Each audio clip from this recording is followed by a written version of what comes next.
Hey, Mavs fans, I want to hear it from you guys. Name a free agent that you want Dallas to sign this offseason. It's going to be a jam-packed free agency, and it's a big offseason for your Dallas Mavericks. So let's hear it right now. Name a player you want the Mavs to sign in free agency, because on today's show, we're going to take a look at 10 players I believe the Mavs should target.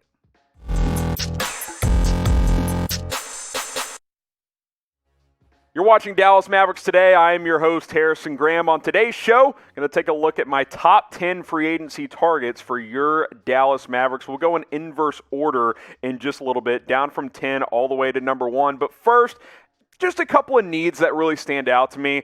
I think secondary playmaker, someone to take a little pressure off of Luka, a guy that can get you some buckets, can dish if you need to, a secondary guy that could end up being your number 2 scorer as well. That could be the same player, those top 2 notes.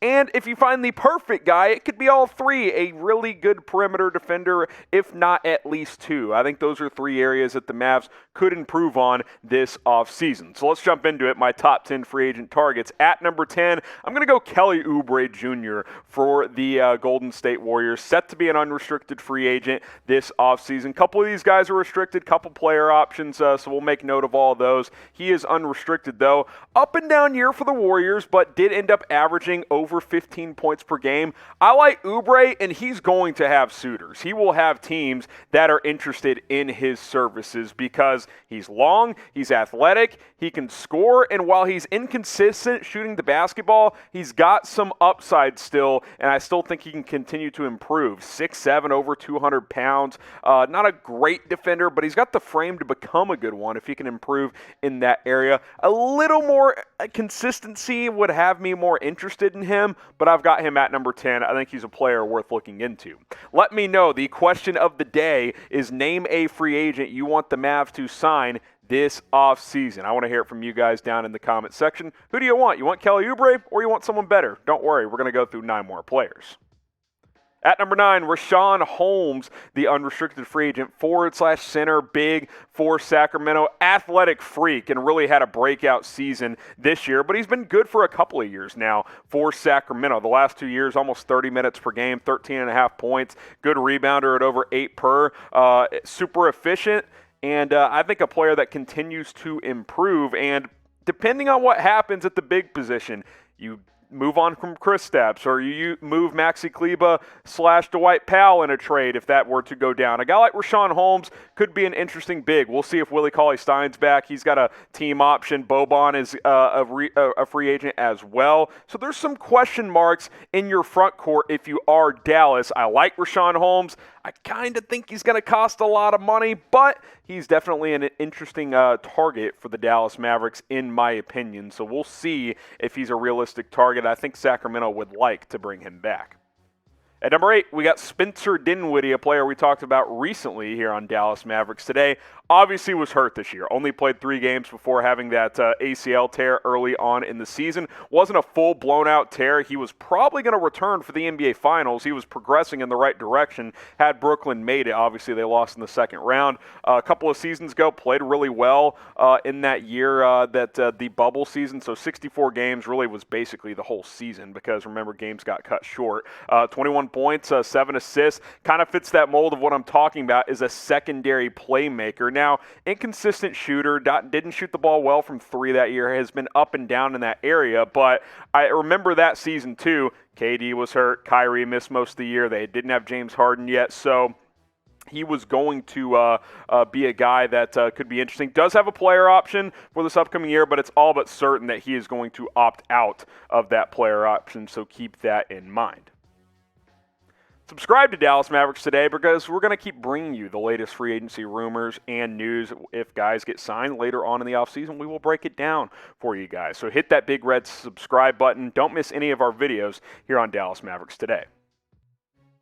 At number 7, how about Reggie Jackson? I mean, my goodness, what can we say about the playoff run this guy had? Now, he is 31 years old, so he's a little older than you would expect, but with the playoff run he just had for the Clippers, he's going to get the bag, at least if he wants to. Now, maybe he takes less to play with a contender or to re-sign with the Clippers, which obviously ended up being a great fit for him as he just kind of randomly signed there for cheap and was the second best player once Kawhi went down in this playoffs. He was awesome for the Clippers. He was pretty solid in the regular season as well. It's not like he was a bum. Over 10 points per game, 3 assists, 45% from the field. And what really has become wild about Reggie Jackson in the last 12 to 18 months, he's become a sniper from three, 43% in the regular season, and on a much higher volume in terms of attempts, still 41% in the playoffs. It seemed like every time the Clippers needed a big three in this playoff run, Reggie Jackson was knocking it down. He hit some big ones to knock out the Mavs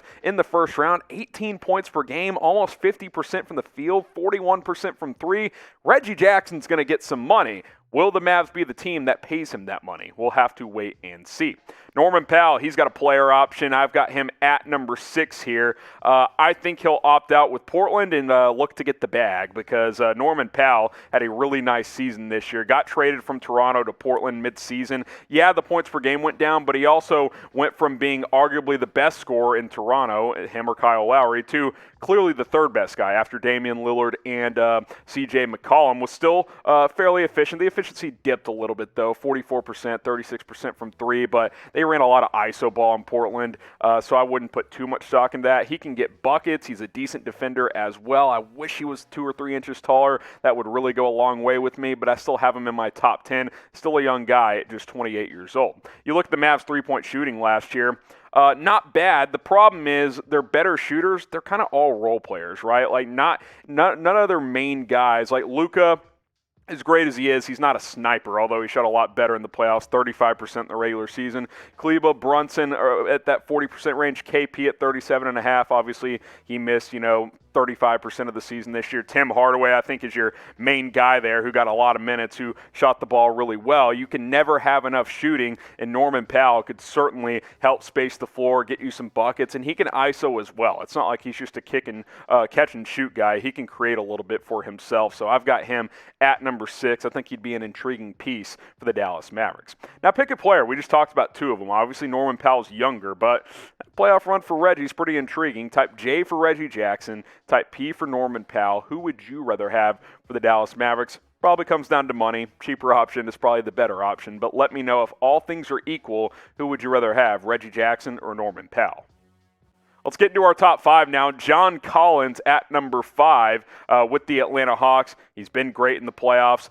Him and Trae Young had a little bit of beef earlier in the year, but it seems like they're on the same page. He is restricted, so this seems like a long shot due to that and the fact that he's been awesome for Atlanta as they've made a deep playoff run. I love John Collins. I am a huge fan of his game. If you could trade KP and get John Collins, let's do it. I think that would work out very, very well. He can space the floor. He can shoot. He's efficient. He doesn't force the issue. He's still improving as a defender. He can be an above-the-rim guy as well. 17 points, 8 boards. Like I said, the efficiency was there, and this is through his career, not just this season. So he's a guy that's still improving. He's a guy that I'm very high on. I think he would be a player that if for whatever reason Atlanta, isn't going to bring him back, which I think is a long shot, I definitely would have some interest in John Collins. Wanted to include one of the Mavericks' own players, Tim Hardaway Jr. in here at number 4. Hey, I'm, re-sign Tim. I'm down for that. Like, I'm not saying I would give him $24 million per year, but if it's a fair and reasonable deal and maybe even a slight overpay, Tim Hardaway Jr. has proven his worth since he's joined the Mavericks. Now, we call it the Tim Hardaway Jr. trade at this point in time. Obviously, it used to be the KP trade. Hopefully I'm wrong and KP bounces back next year, but I'm not even sure he'll be on the roster as you kind of look back how things kind of work out. Obviously, everybody remembers the Porzingis, and it's like, oh, he's hurt all the time and he can be soft. Well, Tim Hardaway's worked out pretty well, and outside of the 2 first-round picks, you gave up nothing. All 3 of those players basically don't factor in on any teams at this point in time. So, hey, all in all, the trade is what it is. We'll see what those first-round picks end up becoming. But reasons to re-sign THJ, coming off a career year in terms of shooting percentages. Safe signing. I think there's little downside here. Worst case scenario, he's what he's been, right? Floor spacer, good shooter. Best case scenario, he continues to improve, and maybe he's like a 20-point scorer in the future. Who knows? Like I said, good shooter, good spacer, fits this offense well. Obviously, we'll see how things change with Jason Kidd and this new coaching staff, but he likes Dallas. He likes playing with Luka, and I think he's comfortable here, and he knows he's played his best basketball of his career with the Dallas Mavericks. How much money, what is the most amount of money per year you would pay Tim Hardaway? It's hard to know, man, with kind of uncertainty around the cap. I mean, would I give him $20 million a year? I mean, probably, because what you don't want to do is play that game of, oh, we're swinging for bigger fish, and then you don't get them, and then Tim Hardaway signs elsewhere, and you're stuck with, chiclets. We've seen this for the past decade. Now, I think things are a little different now that you have Luka and not an aging Dirk as the centerpiece, but it'll be interesting. I think I would probably cap at about $20 million per year. Let me know what you guys think in the comments. We're going to our top three now. Kyle Lowry, a player that I think a lot of teams are going to be interested in, and a lot of teams, I think, regret not trading for at the trade deadline. He can still play, man. This guy can really, really play. 17 points, dished out over 7 assists last year as well. He can shoot the ball well. He's a champion. He's really, really good when you don't need him to be your best player, and that would be the case in Dallas. He would be that secondary scorer / playmaker, and even though he's undersized, pretty good defender as well, which obviously has a lot of value. I think a lot of these teams are regretting not trading for Lowry, especially the Lakers and Sixers. Those two really, really would have benefited from trading for Lowry at this year's trade deadline, but I think a couple of those teams will have interest in him this offseason. Be interested to see what his market is, considering he is 35. Like, Kyle Lowry's not young anymore. I mean, I can't imagine a team gives him more than a 3-year deal. Like, would I overpay on a 2 years or less contract? I think I would, but I'm not giving him 3 years of $33+ million. Like, 3 years, $100 million for Kyle Lowry, that's a little bit too rich for me at his age. Before we get into our top 2 free agent targets, hey, we are sponsored by the Newsbreak app. I told you guys a couple of days ago that we're having a challenge in July. So on Mavericks Today, I want to get the most downloads this month, and you can help us out by going to chatsports.com/MavsNB on your phone. That'll redirect you to the App Store, and you can download the Newsbreak app and get all of your news stories on one feed on your phone. Newspapers are a thing of the past. No one likes Googling 20 different websites. All of your favorite sources, your favorite writers, outlets, it's all aggregated onto one feed. Dallas Morning News, whatever it is, you'll find all of those stories right there, and you can find some sports content and videos from us here at Dallas Mavericks Today. So download the app today by using chatsports.com/MavsNB. It'll redirect you to the App Store, and you can download Newsbreak. Top 2 we go. DeMar DeRozan, a player we've talked about a little bit here on Dallas Mavericks Today. There's been some buzz from, Mavs Twitter, a couple of Mavs podcasts that are out there like, hey, DeRozan would be an ideal secondary guy next to Luka, and I actually tend to agree. He's still, 31, 32, and he's been really consistent. His last 4 years, that 2017-18 season was still with Toronto, but last 3 of San Antonio, 21, 22 points, 5 rebounds, 7 assists this year, almost a career high. So he's improved as a playmaker as well, which again, you don't want Luka having to be the primary playmaker for 40 out of 48 minutes in a playoff game. Can you get that number down to 32, 35? Like, can DeRozan run the offense for some of those minutes? I think that would be ideal. He's a textbook number 2 scorer.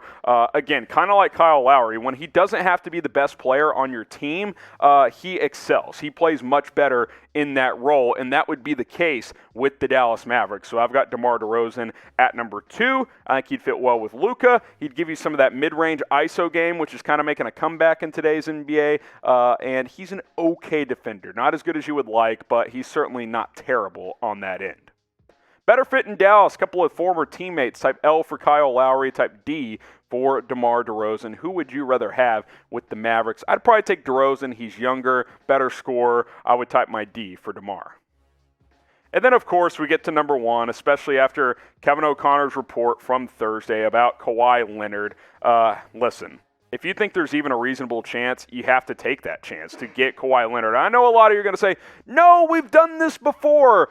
when a guy like Kawhi Leonard could be available, you got to take that opportunity. You got to see if you can at least get a meeting with the guy and try and convince him to come down, because this guy is an absolute killer come playoff time. I know he missed some time in the playoffs this year.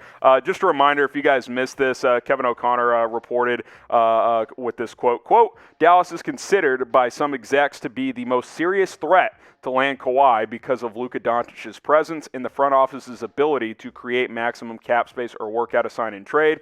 During Leonard's years with Nike, he also developed a good relationship with Nico Harrison, the Mavs' new general manager and longtime executive at the company, which of course was Nike.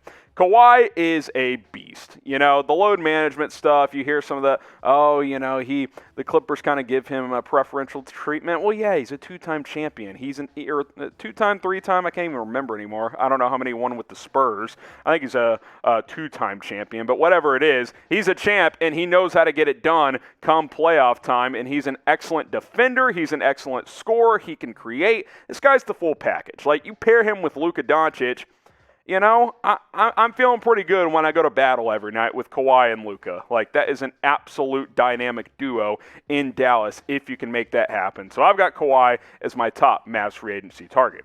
So we recap the top 10 from 10 to 1. Kelly Oubre Jr. at number 10, Rashawn Holmes at number 9, Spencer Dinwiddie at number 8, Reggie Jackson 7, Norman Powell 6. And then the top 5, John Collins, Tim Hardaway Jr., Kyle Lowry, DeMar DeRozan, and yes, Kawhi Leonard, who does have a player option but is expected to opt out.